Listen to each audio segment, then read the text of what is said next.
Donald Trump says he was wronged in a New York courtroom last week by a judge who's given him ample grounds for appeal. So we're going to be appealing this scam.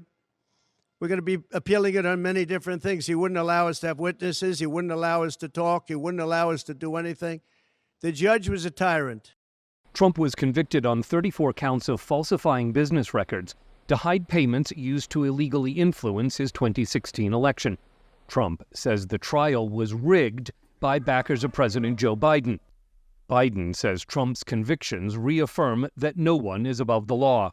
Now he'll be given the opportunity, as he should, to appeal that decision just like everyone else has that opportunity. That's how the American system of justice works. And it's reckless, it's dangerous, it's irresponsible for anyone to say this was rigged just because they don't like the verdict.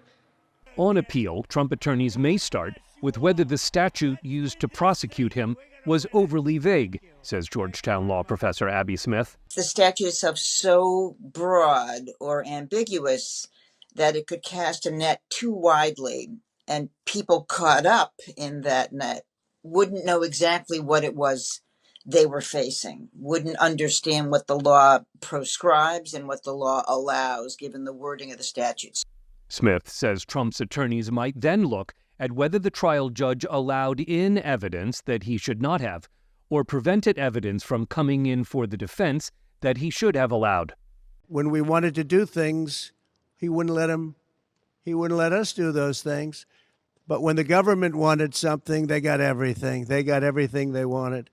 Trump may also appeal on the grounds of ineffective counsel. And there, I think, perhaps defense counsel's failure to object to the testimony by Stormy Daniels suggesting that the sexual encounter between her and Mr. Trump was anything other than consensual might be fertile grounds for an appeal challenging the effectiveness of counsel. Whatever their strategies, Trump and his attorneys are unlikely to make the appeal before his July 11 sentencing, says John Jay College of Criminal Justice professor David Shapiro. He will likely await sentencing. That way he has, and his attorneys have, a full perspective on what exposure he faces, rather than doing it piecemeal, which, among other things, burn up Mr. Trump's financial resources and doesn't really provide a material advantage to his case. The appeal is unlikely to be ruled on before Election Day, says Smith. This is not a quick process. I don't see, even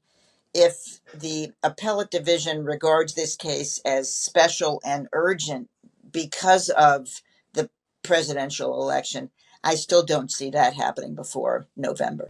If his convictions are not overturned by Election Day, Trump will be the first felon to stand for president on a major U.S. party ticket.